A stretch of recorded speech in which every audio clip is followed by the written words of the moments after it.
Hai, Assalamualaikum. Saya Nufara Syazwana binti Abdul Aziz. Yang dihormati Dr. Adibah binti Abdul Latif dan rakan-rakan yang saya kasihi sekalian. Pada video ini saya ingin menerangkan berkenaan tajuk kesahan dan kebolehpercayaan. Baiklah, bagi pembelajaran kali ini saya akan membentangkan berkenaan apa itu kesahan, tujuan kesahan dan kebolehpercayaan.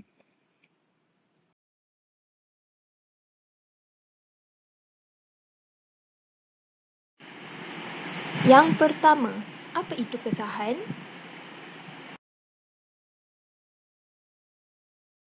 Kesahan itu merujuk kepada ketepatan, kebenaran dan kekuatan sesuatu instrumen yang membolehkan data-data dijadikan sebagai sumber rujukan.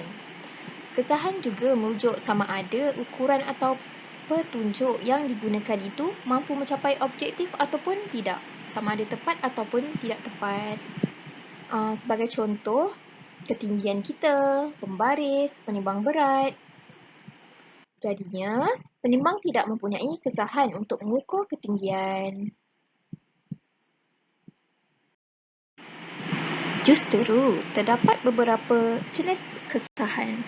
Yang pertama, kesahan muka. Yang kedua, kesahan kandungan iaitu konten. Yang ketiga, kesahan kontrak. Yang keempat, kriteria. Apa itu kesahan muka? Kesahan muka membawa maksud ujian yang diukur menggambarkan rupa atau perkara yang hendak diukur. Sebagai contoh, borang soal selidik kajian kepuasan terhadap penceramah diisi dan dinilai oleh audien atau pendengar ceramah untuk dinilai dan mendapatkan komen daripada pendengar. Seterusnya, apa pula kesahan kandungan ni?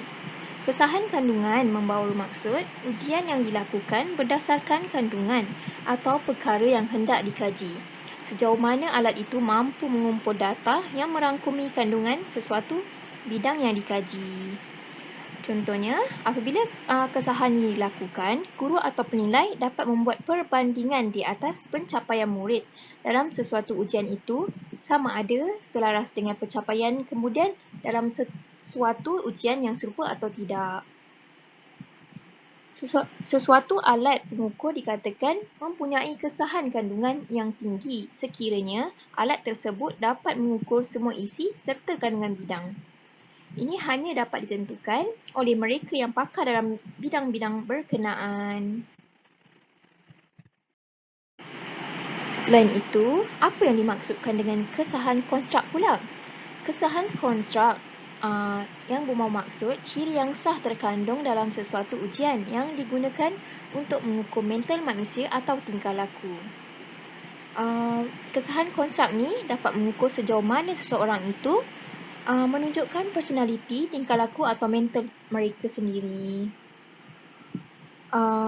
Kesahan konstrak ni dapat mengenal pasti proses-proses atau ciri-ciri yang dikaitkan dengan sesuatu trait agar item-item ujian yang khusus tepat dan dapat disediakan.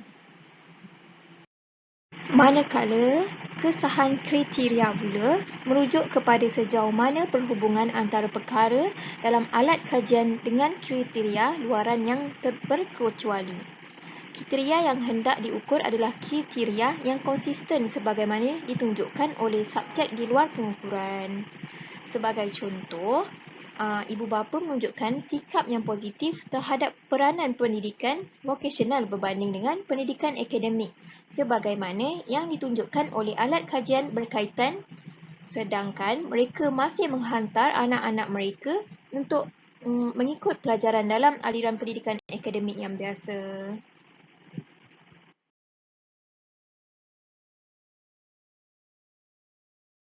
Seterusnya, apakah tujuan kesahan ni? Baiklah, dengan adanya kesahan ini, ia dapat dipertahankan. Maksudnya, apa yang dipertahankan ini adalah apa yang dikaji tersebut.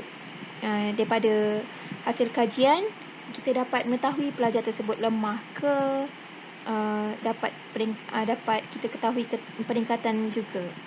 Selain itu, ketepatan.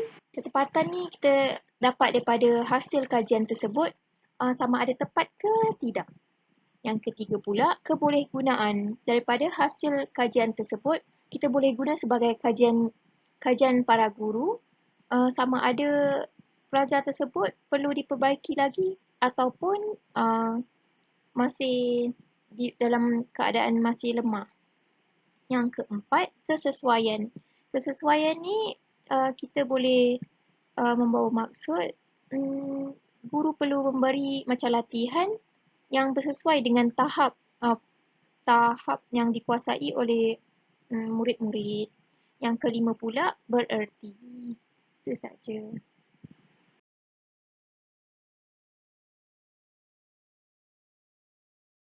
Yang ketiga, kebolehpercayaan.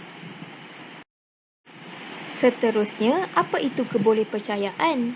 Kebolehpercayaan merujuk kepada ketekalan ujian dalam mengukur apa yang hendak diukur. Selain itu, ujian yang diukur atau yang mengukur sesuatu gagasan dengan skor yang tekal dikatakan mempunyai kebolehpercayaan yang tinggi. Akan tetapi, alat ukur yang menghasilkan markah yang berubah-ubah bagi mengukur gagasan ataupun boleh ubah yang sama dikatakan tidak tekal. Seterusnya, mempunyai kebolehpercayaan yang rendah. Maksudnya hasil daripada kajian tersebut tu kita tidak dapat menggunakan sebab dia dah tak lagi tepat. Justeru, terdapat cara untuk mendapatkan kebolehpercayaan. Yang pertama, dengan melakukan uji ulang uji, iaitu test retest. Yang membawa maksud satu ujian yang ditakbir lebih daripada satu kali pada masa yang berbeza kepada individu yang sama. Yang kedua, ujian bahagi dua, iaitu split half test. Yang membawa maksud satu ujian ditakbir sekali dan skornya dibahagi kepada dua bahagian. Yang ketiga, ujian alternatif, iaitu alternate form. Yang membawa maksud dua ujian yang berbeza tetapi mempunyai persamaan konstruk dan kesukaran untuk dibandingkan. Dan yang terakhir iaitu yang keempat, antara pemeriksa iaitu internet. Yang membawa maksud satu ujian yang ditanda oleh satu orang pemeriksa atau lebih daripada dua pemeriksa.